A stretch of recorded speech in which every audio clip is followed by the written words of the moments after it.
Hello everyone and welcome to another episode of Haunt Talk. In today's episode we're going to be reviewing Field of Screams, the one in Mountville, Pennsylvania. There's apparently another one in Maryland, I think. Yeah, Maryland. Not that one though. Not that Going one. to the one in Mountville, Pennsylvania.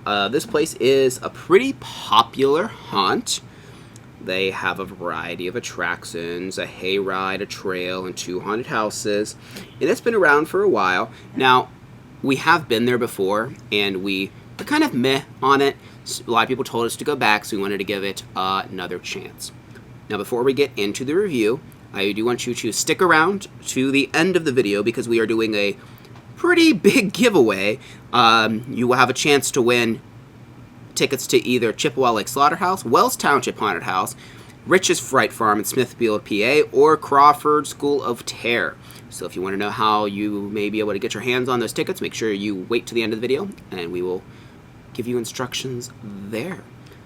But that being said, I think we'll get right into the review, so it is time, as always, to refer to the Book of the Dead! Book of the Dead! Book of the Dead! Book of the Dead!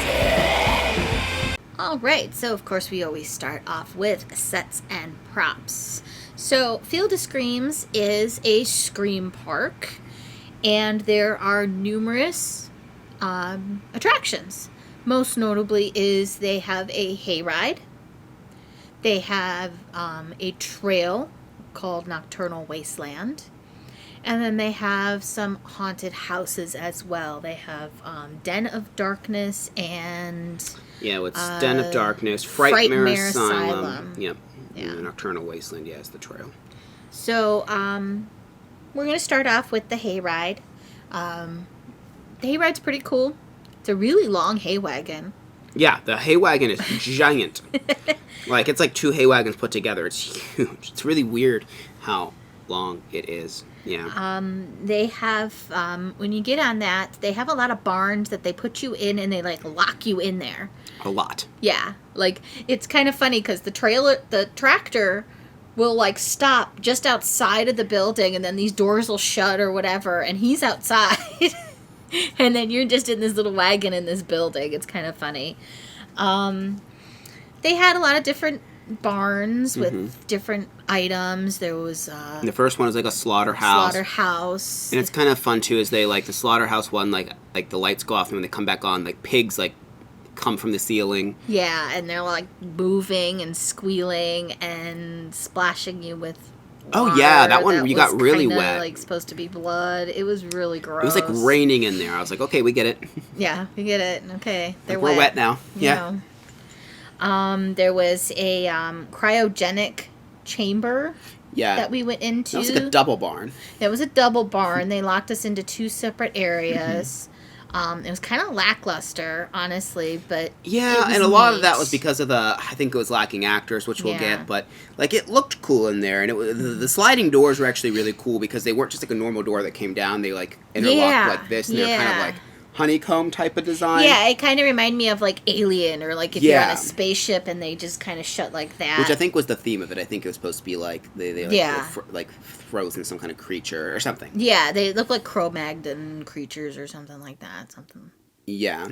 There was a toxic barrel scene, Which I know that was cool because towards the end, like they had all these stacks of barrel and they like all went inward, which was really neat. There's of course a clown tent. Yeah. Where you get closed into the clown tent and all the clowns come and do clown things. And there's a lot of animatronic clowns in that. There's a lot of animatronics in all the tents. And then they had a cool greenhouse scene. It was really funny as there was like a person like down from us on the hayride. And this like animatronic like garden alien monster thing kept like coming from the ceiling and just swinging and beating him in the head. It was a spider.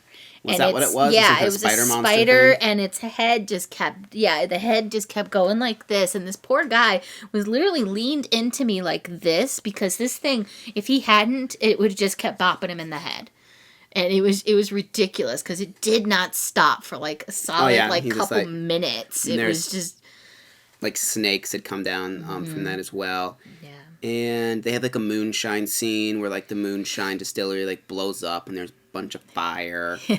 And then, of course, there's a chainsaw guy, and they do have a vortex tunnel that they drive you through. Yes. One of the cool things is there's a spot where, I don't really know what exactly the theme is, like a junkyard theme, I guess? Yeah. And it's cool because the trail intertwines with the hayride. Like, there's people on, when you go on the trail, you do it as well, where you, like, actually walk over this section of the hayride, which is kind of cool that the trail intertwines there with it. But, yeah, I guess that's what we'll talk about next, is the trail itself. Now, the trail I just really don't remember too much from it, like the 4 or 5 years ago, I think since we've been here. It's been a little while. It's been a while, yeah. But there was a lot of really cool scenes on the trail. You actually start with what I was just talking about, like walking like on there's like a Boston, like a bridge that goes over. Yeah, and it's kind of like, you almost think it's like an apocalyptic, like wastelandish kind of thing. Yeah, I think that's kind of what the theme here to the trail is. Yeah, and it kind of changes though, because like at one point we're walking through a cemetery. There's like a haunted forest. There's all these cool like trees with glowing eyes that are kind of like moving and swaying. And then we were like in like a trailer park, and like it kind of changed like throughout. Like it kind of kept the little wasteland kind of thing going on, but then at the same time it was like. Yeah. It kind of was changing themes a little bit. Yeah, kind of, but I mean, still, overall, it did feel kind of industrial throughout the whole thing a bit. But but you do go through the graveyard and that felt a little bit different. There was a really cool thing where you, like, walk on this bridge, and as you're walking on the bridge falls this way, and then as soon as you fall this way, there's a wall that falls towards you. Yeah, that was really neat. Yeah, unfortunately, really cool. I saw it, of course, we were conga lined with people, and I saw it happen to the group in front of us, so it didn't really get me, but I was like, that's a really cool thing. I know if I was on that bridge, I probably would have screamed. Definitely. That was actually a pretty cool effect. And then when you get to the haunted houses, I do feel like they were more detailed than I do remember them being when we were there before. Really weirdly designed. Like, a lot of, like, ducking and, like, going upstairs. It's just like, I don't understand what these buildings are exactly, like what they once were. Yeah, like I almost feel like they were like houses or something at some point. Because they're a little bit claustrophobic and cramped. They really weave in and out. And you go up steps to go upstairs, and then you do like a couple scenes there, and then they take you down a little bit, and then like in one of the houses we went upstairs again. It was really strange. Like they're very claustrophobic. They're very like just very strange the way they're all set up, for sure. Yeah, well, actually it says passageways and matinee mazes of this 200-year-old original barn. So the Den of Darkness must be in some kind of barn. But yes, the Den of Darkness, I really don't know the exact theme of that. I think it was supposed to be kind of a haunted, like a typical haunted house. It was kind of a mixed theme, this one was. But there was some cool stuff in there. There was like some like gross butcher scenes and stuff like this. And was this the one? I forget if it was just a Frightmare, but there was a cool like doll attic with the Silent Hill, and then they had like the Silent Hill nurses. I think that might have been Frightmare. Yeah, I think that was the Asylum. Because the Asylum was Asylum themed for a while, and then it kind of went and did its own thing as well. Yeah, it kind of veered off a little bit because they had like clowns, and then they had the dolls, and they had like Silent Hill nurses and stuff like that. That was pretty cool. One thing that I didn't mention on the trail is they had a really cool laser swamp on the trail where you actually were like on a bridge and stuff. And then at the end there was like this whole barn where like the roof was moving and stuff. Like the very last scene you go through. Oh yeah. That was pretty. That whole thing was moving. That was cool. And one of the things that was weird is like there are props in the haunted houses that like if you don't get out of the way they're just going to smack you. Oh like at one point, and I believe it was Frightmare Asylum, it's like a morgue and there's just like these doors just opening and like they just right in the head. If you weren't paying attention, you were going to get hit by one of those doors. Honestly, if you were distracted by something over here, you probably would have walked into one of those doors. Yeah. Because they were just all over the place. There was that strobe room in the asylum. Yeah, it was really bad. Like, it was really disorienting. It was like a checkered room. And like the whole thing was checkered. And you could like, when you walked in, there's like a barred wall, but you could see the exit, but the strobe would just turn on, turn off. Yeah. And it was like you really lost the people in front of you, and it was like really hard to tell what was going on. I lost you at one point.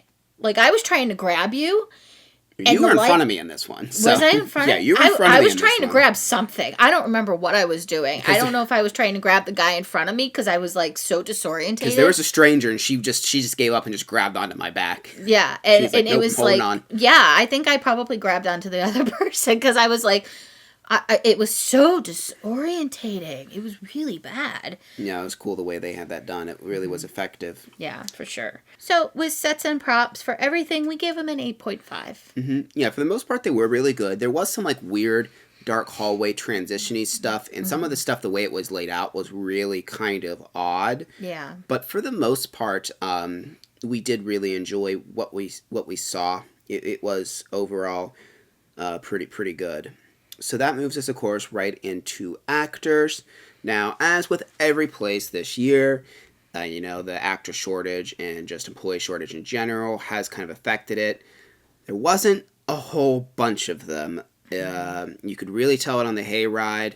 And one of the things that really irked us on the Hayride, though, it was like the right side of the Hayride got all of the attention. Like, there'd be actors on our side, but they would walk by us and not pay us any mind. And the other side, because they will touch you here, they got up and they were playing with people's hair and grabbing them and stuff, but like almost nothing happened to anybody on the entire left side of the hay wagon. Yeah, the only time something really happened was like at the last scene, like one of the last barns we were in, they actually did come over to our side and they did harass a couple people on that side.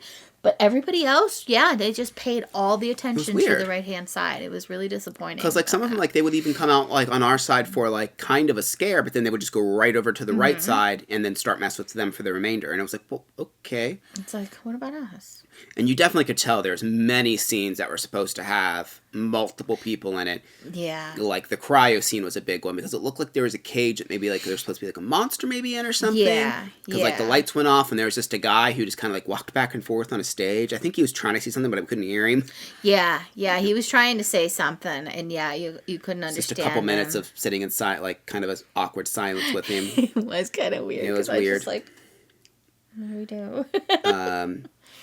But yeah, and then on the trail, was only like a dozen actors on the entire trail, but there were some ones that were pretty good. A couple of them had like decent hiding spaces and stuff like that. And like I said, they will grab you in that kind of thing, though, which does add a little bit of an element to it. I wish there was a little bit more of that. I wish the actors would have been a little more aggressive since there's still little of them. If they would have did a little bit better job at like getting up and coming in your face, I think that would have been beneficial. Now, in the houses, I will say that it was a little bit more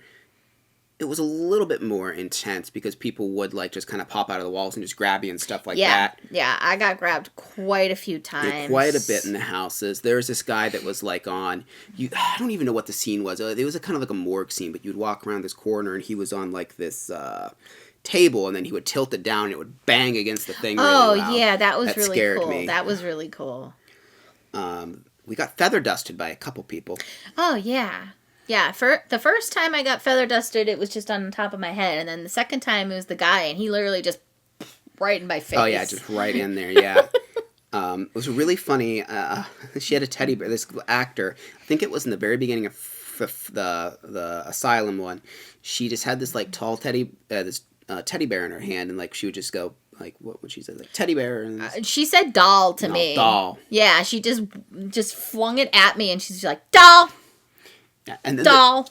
And then I didn't get it, but then the person that was right behind me, I think she said doll, and she just literally hit her in the face with it. It's just a stuffed toy, but I'm like, oh, she just boop right in the face with it.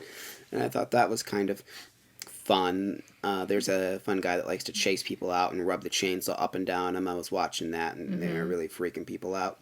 Overall, the actors were pretty good. Obviously, we wish there was more of them, like... And I understand, but man, there was a couple spots, like especially the trail and the Hayride, where I'm like, man, this really needs more actors. The houses felt a little more adequate because of how claustrophobic they are. But even in there were some key scenes. Like there's this one room where you just walk around this metal cage and they're supposed to have those things that make sparks. And there's just no one in there. And it's just very obvious that that's what was supposed to be happening. Yeah, there was a lot of places that I was just going to say that you obviously should have had an actor there and there wasn't any because... they probably couldn't put one there. Yeah, and it was a Friday too, but it is what it is. Overall, though, they were pretty good. We just wish that there was more and that there was some, especially on the trail, that should have been a little more aggressive to make up for the lack thereof. We gave actors an 8. So that moves us on to scare factor.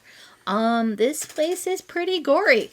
Yeah, there was Just quite a bit of gore. forewarn ya. I mean, like Yeah. I said, the pig thing on the hayride. There's just slaughtered pigs that drop from the ceiling, and they spray you with blood the whole time. Mm-hmm. And their throats are slashed, and they're just like doing this, and it's really gross because you can't like not look at them because they literally are like right in front of your face, and you're just like at one point I'm like, I'm trying not to look at this thing. Yeah. But you can't. You will get touched. Yeah, you will It's get touched. very loud. Oh, yes, that's right. Yeah, it's really loud. It's just so... Yeah, there's lots of, like on the hayride, like, bangs and gunshots and air cannons and, just a lot of loud noises and stuff in the houses, too. Of course, our complaint is that there weren't enough actors, and you kind of got conga lined into things. Yeah, and I'm gonna talk about this more in the value section, but the place was so busy, I don't think there was a way not to do conga line. Yeah. So we'll talk more about that in value, some of the experience we had there. But yeah, I did kind of appreciate the fact that the props tried to kill you. They would just like, I know that's kind of weird, but like I kind of like it when places don't give a crap and they're just like, you're gonna duck, you're gonna get hit by the thing. Yeah. Because it kind of adds an extra element when the props are like literally impeding your movement, and you're like, oh, there it is. There it is. Yeah, Okay, I gotta wait for it to go back so I can keep moving. So. Yeah, overall, we did give Scare Factor a 7. I do think if this place was fully staffed, it would be a lot scarier, or if they did have some of the actors be more aggressive. But overall, I do think it's decently scary, especially since some of them will touch you here. Yeah. And it is gory. But again, because of how many people there are there, I wouldn't be surprised if it's a night like when we went that you're only going to get scared a handful of times throughout the 4 different attractions. Yeah. So that brings us to value. So... a lot of different prices here. So many prices. All right, so Fridays, it's $40. Saturdays, it's $50. Sundays, it's $35. The VIP ticket is an extra $20. Mm-hmm. You can only pay cash for it. You can only pay cash for anything at the haunt. If you want to not pay cash, you have to buy before you go. So it's really interesting. Every line they really advertise and really push for you to get the VIP ticket. In fact, the Hayride is a great example. That's the one we did first because the Hayride's the only thing that will close down. So anything else, as long as you're there by I think it's 11 most nights, you will get to see every attraction regardless of how long you're there. As long as you're there by 11. But the Hayride, they will stop letting people in that line at a certain time. I assume because it takes more to get people through it because you can't pump people through a hayride. You can only fit how many people are on the wagon. Yeah. So you walk around the corner, and I kind of have a few pictures. It's hard to tell, though. There's just a sea of people. Oh my gosh. And we heard the one person that's they take your ticket before you get in line. And they do this because if you went VIP and have cash, you can pay the person over in the VIP queue and then just go right to the VIP queue. Mm-hmm. And now you have a VIP ticket because they literally just stamp you with a thing that says VIP. Yeah. So she said that wait alone was an hour and a half for the hayride. Yeah. And I think it was more. I want to say it was 2+ at least because there was just so many people. Right. It was just craziness. And so here's the other kind of shitty thing. You wait all that time in line for the hayride. VIP gets the sides, and the general public that don't have VIP sit in the middle. Yeah. Meaning that you're basically going to get almost no actor interaction because they don't generally board the hay wagon because there's so many people on this thing. Yeah. I don't think any of them really did. They would get up on the side. Yeah, and sometimes they would reach towards on. the people. Yeah, they never got actually on. Yeah. So imagine waiting 2 hours in line and you're forced to sit in the middle and you don't really. It's just. Yeah. Plus they fill the sides up with the VIP and then the middle people are the general pop. Yes. So you only fit maybe 10, 15 of the general admission people in there. Right. So that's why that line is so atrocious, is because they put more VIP than they do that. Yeah. So, and then the trail of the Nocturnal Nightmares thing was called, that one, they said it was like a 2-hour wait if you didn't have VIP. Oh my gosh. The thing was that was kind of funny, though, and this was what was kind of annoying, but it still was worth it because of those two. When we got to the houses, so many people saw that and then upgraded to the VIP that there was no general admission line. It was especially for Den of Darkness. There was no general admission line for it. There was a VIP line leaving the whole queue. Yes, like almost all the way to the entrance of the actual Scream Park. And that's how long the line was. And if you got in the general public or the general admission line and you got to the ticket booth, they would have you turn around to get in the VIP line. Yeah. Which is funny. You pay the extra, but you have to wait in what was the longer line. And the same thing kind of happened at Frightmare. They were about equal, I think, at that point, though. The VIP line, the general. So at least we didn't have to wait longer. And they do seem to pump the VIP faster, but it was still worth it because the Hayride and the trail line, I mean, it would have been about 3 to 4 hours right there of waiting in line that I wasn't willing to do. So we went, because we actually it was a Friday night, and we didn't think it was going to be that busy, because we went to Jason's Woods before this, and we're like, oh, it's not going to be that bad. Yeah. And then, so we went back to the car and got cash, because we didn't have any cash on us, just card, and then bought the tickets. And we were like, so, moral of the story is just plan on buying a Fast Pass, because they push for it pretty hard, and they prioritize VIP a lot. Yes, very much. And there's signs everywhere, and every line has a place where you can pay the cash, get the VIP like immediately. With everything, time wise, the Hayride took about 20 minutes to get through. The trail, the Nocturnal Wasteland, that was about 10 minutes, and then each of the houses was about 7 minutes apiece to get through. We did give it a 7 for value. It just feels a little bit atrocious that, like, it is almost like the way they advertise VIP and almost force it upon you is kind of annoying. But I mean, it is so busy, and they could limit tickets to prevent this, but I'm sure that's not the best for business.